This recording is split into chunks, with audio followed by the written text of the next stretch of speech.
Mga kapuso, grade 1 students sa isa kabulutuan sa Iloilo City, gindayaw sang netizens sa ihibalo sini sa pag-explain sang solar system. Yari ang balita nga aton gintutukan.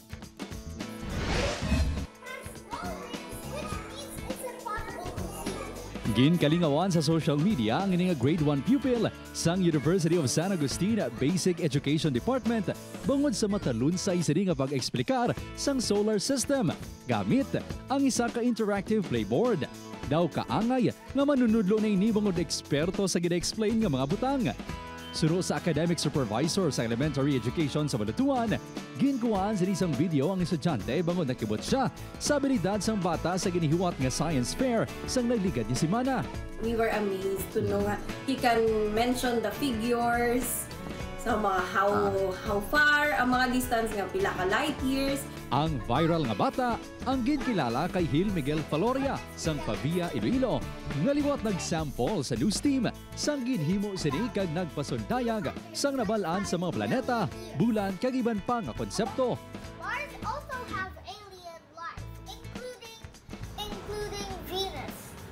Suro kay Gil kon Migi, apat ini katuig sang nagsugod ang hilig sa science.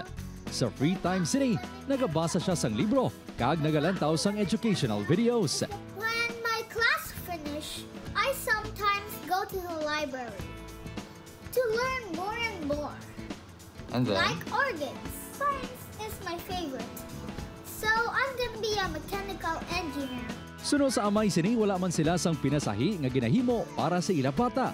Nakibot na lang sila sang interes sini. Sa mga 3 years old sa na-observe na naka-recite na sa sang alphabet na papaliskat pala. Tapos may mga mga extraordinary na siya bisa nga mabalaan niya mga Russian alphabet. Ginkumpirmar sang science teacher nga principal man sa Bulutuan na matuod ang mga facts nga ginapanghampal ni Migi. He's always drawing things about science, especially the planets, and then some of the high school students also were saying that he's often explaining to them about the solar system. Super proud ni sa abilidad sang estudyante kag padayon nga magagiya agud malabot ang full potential ni Migi. Kim Salinas, 1 Western Visayas.